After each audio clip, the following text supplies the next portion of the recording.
Jimmy Dunn returns to the program here, and he is going to be at Samuel Slater's restaurant down there at Indian Ranch this coming Friday.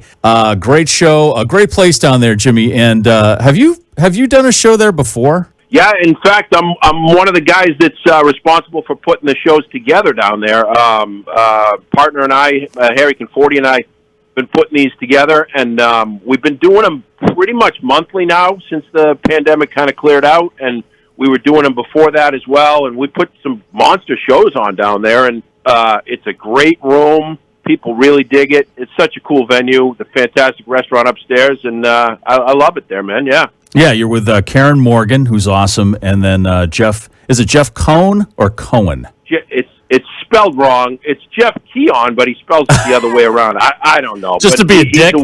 He's a weird dude, but he's funny. I love him. That's awesome. All right, and that's Friday night. You're going into a pretty big weekend down by the lake because the very next day we have the Pike Hair Fest, which is a big party we put on every year with these hair metal tribute bands. It's great. I just shaved my head yesterday. Oh, come on. You know, you got to do it for the guys who don't have hair like me. Come on, man.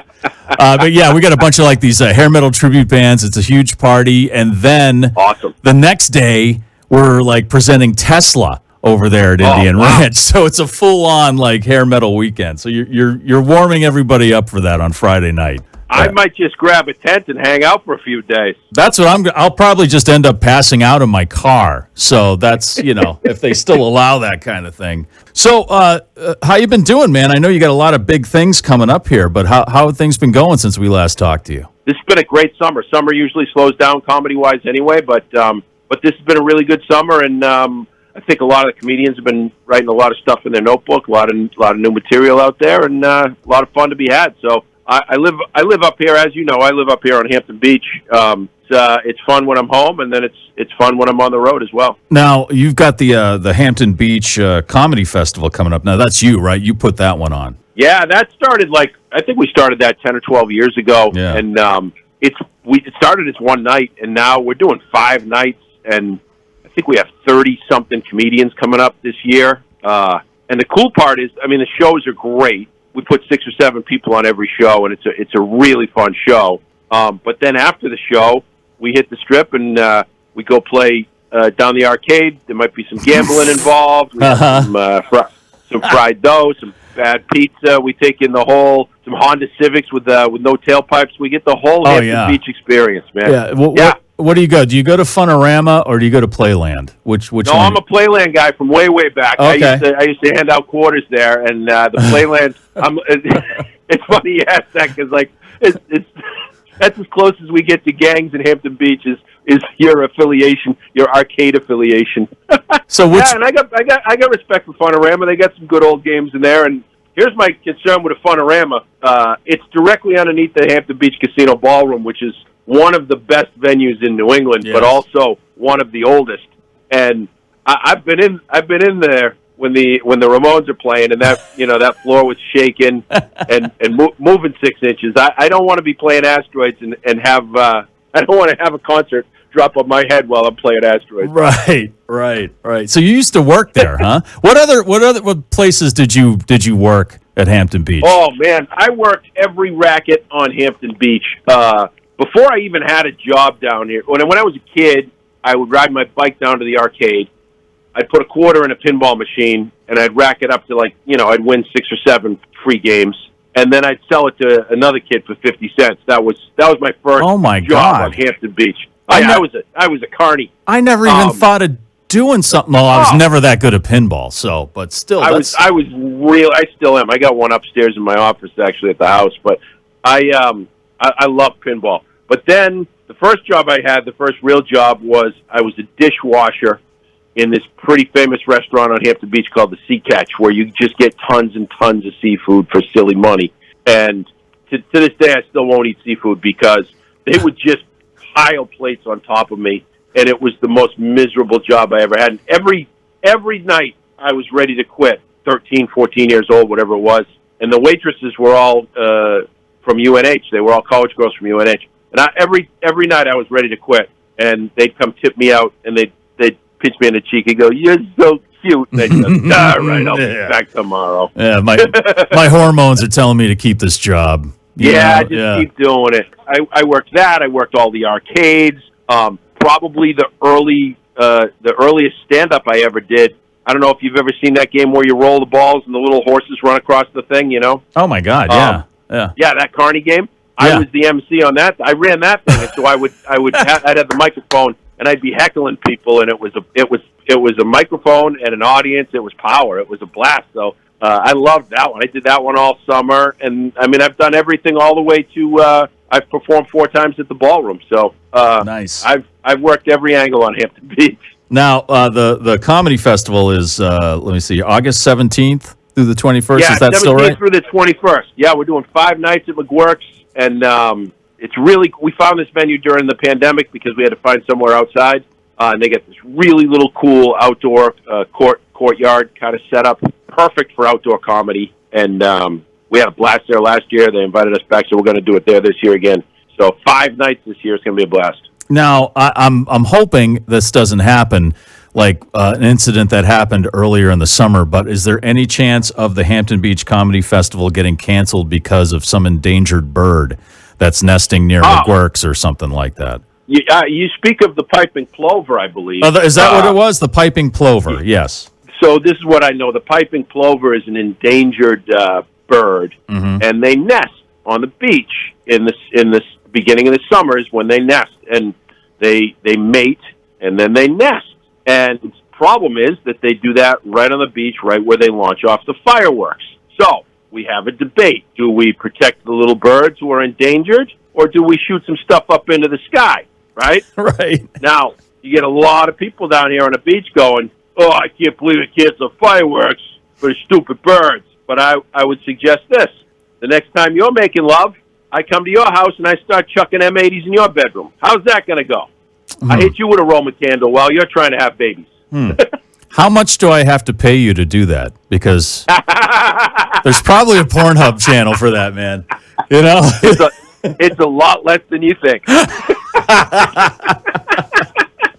Oh, God, that's right. Yeah, all right. So Hampton Beach Comedy Festival, not endangered by the endangered birds. And where do they go? Like, no, I hope not. For a website, if they want to check it out in advance. You can get information for the gig on the lake, Hampton Beach. Anything I'm doing is at jimmydunn.com. Nice. And follow me on Instagram. It's at Jimmy Dunn. I got some funny stuff there too. So come see a show, and they're all listed at jimmydunn.com. Nice. And you mentioned pinball earlier. I want to ask real quick. Did you make it out to the Pintastic Pinball convention? I didn't make it to that one, but I am on their mailing list. I didn't make it there. I have been to a few of those around the country. I'm a huge pinball nut. I started playing pinball when I was a young kid here on Hampton Beach. But at one point, I'm down on the beach now, but I had a bigger house in town at one point, and I had a full arcade in my basement. I had 11 pinball machines that I collected.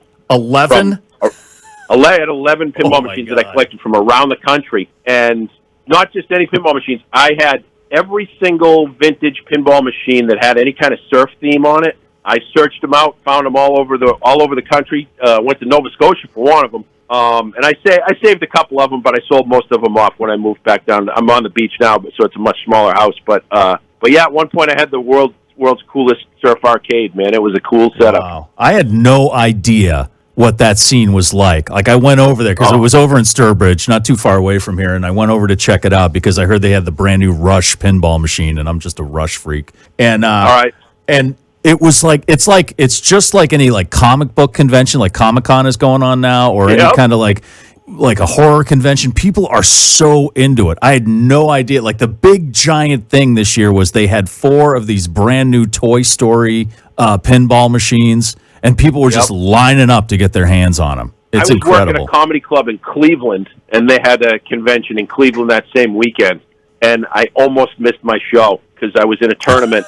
A tournament. I didn't want to leave. One of the guys from the tournament, right? He's like, I was like hanging out by the Rush pinball machine. He goes, I'll play you. I'm like, yeah, sure, whatever. I don't know. So he gets on there. Like, I let him go first, and I'm sitting there, and I'm standing there, and like a half hour later, I was just like, oh my God, you're just finishing up now. Like I had gone to get some like friggin' chicken fingers, and a beer and everything, and talked to some people, and he was just, he got like 16 million points or something right away.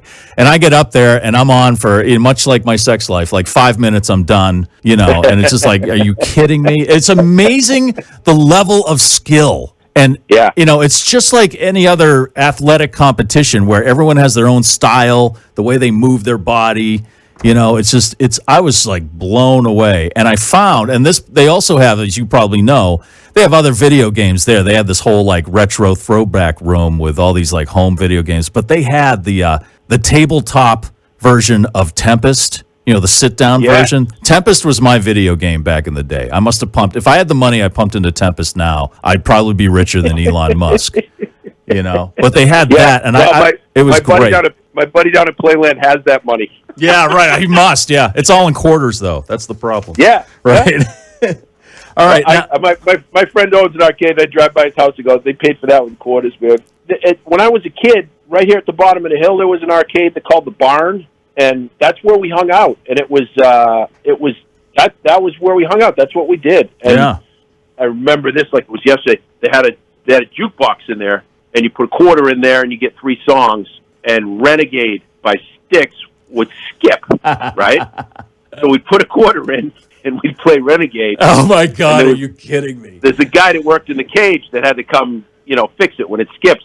And he had to climb down out of the cage like Louis De Palma, and it'd start playing, and we'd all be looking at him, and oh mama, I'm in fear, and he'd just start shaking his head, and then he'd go, long arm up, long arm up, long arm. He'd come down his cage, I'd lock it back up, walk across the room, he'd just boot the damn thing, it would skip, and then it'd play the rest of the song. And then he'd be back in his cage 2 minutes later, and it'd be dead silent. And then you'd look over at him, and then go, "Oh, Mom!" That's it. I'm plugging it. Oh man, I hung out at the Fun and Games on Route 9 in Framingham, and back then in the '80s, that was a very dark and smoky place. Like if you go, it's still there, and if you go there now, it's well lit. It's very clean. They have laser tag. They do birthday parties for kids. But back then, the lights were off. The only lights in the place were from the games. It was filled with smoke, and not fake smoke, all kinds of smoke. And you could easily go in there, and they had a little food concessions thing in there, and you could go in, and I've done this. I used to do it. They don't do it anymore. I just want to make that clear to everybody. You could go in there and say, I'll have a cheeseburger and give me an eighth. And you could get your cheeseburger and your weed and just put that money right over the counter. Seriously, and we hung out there, the same thing. You hung out where the games were, and, it was... I think that's why we all love that movie Fast Times at Ridgemont High so much, because, that arcade is where we all live, That's right, if you were our age. That's right. Yeah. Now, Jimmy Dunn, he's going to be at Samuel Slater's restaurant this coming Friday night. That's down at Indian Ranch. And also playing or performing Karen Morgan. And again, it's Jeff Keon, not Cohen. Jeff Keon. Okay. Yeah, Jeff Keon and Karen Morgan she just put out a dry bar comedy special. She's really, really funny too, and a good friend. So it's the two of my best friends. So it'll be a fun night for sure.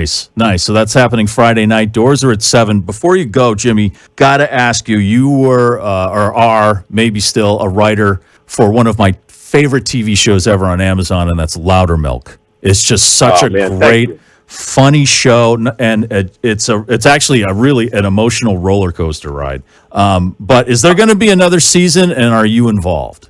Here's what I know. I know that they're trying to make another season. They're trying to get a deal to put it back on. So far they did 3. Right. And I was lucky enough to be part of 2 of the 3 seasons.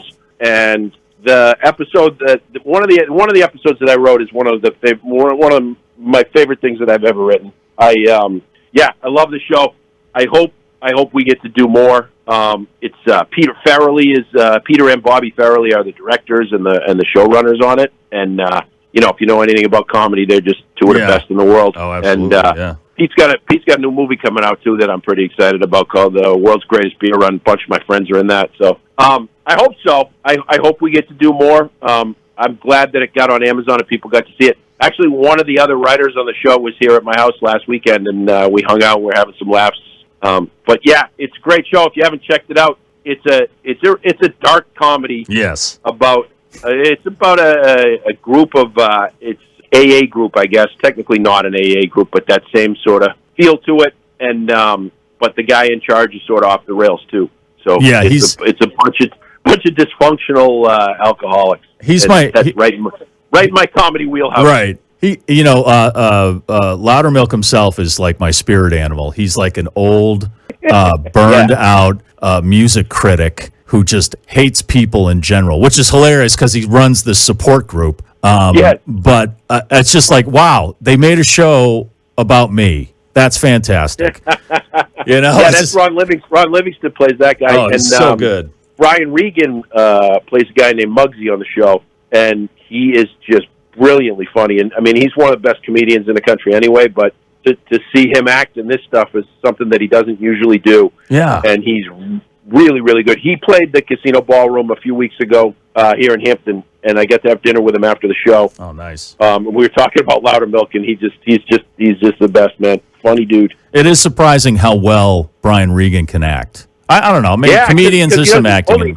Only because, I mean, of course, he acts every night on stage. And right, yeah. You hear that a lot, though. But when we get a chance to act, you're not used to seeing us doing that. And when we get a chance, of course, we know how to act. We've been acting on stage every night. We've been acting.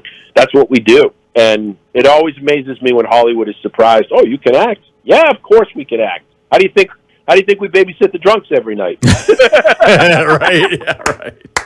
All right, Jimmy Dunn, thank you so much for joining us again. See Jimmy Dunn, Karen Morgan, Jeff Keon. That's this coming Friday night, Samuel Slater's Restaurant at Indian Ranch. And your website again, Jimmy, what is that? JimmyDunn.com. Pretty simple right there. That's 2 N's, JimmyDunn.com. Jimmy, thanks a lot, man. Michael, thanks for having me.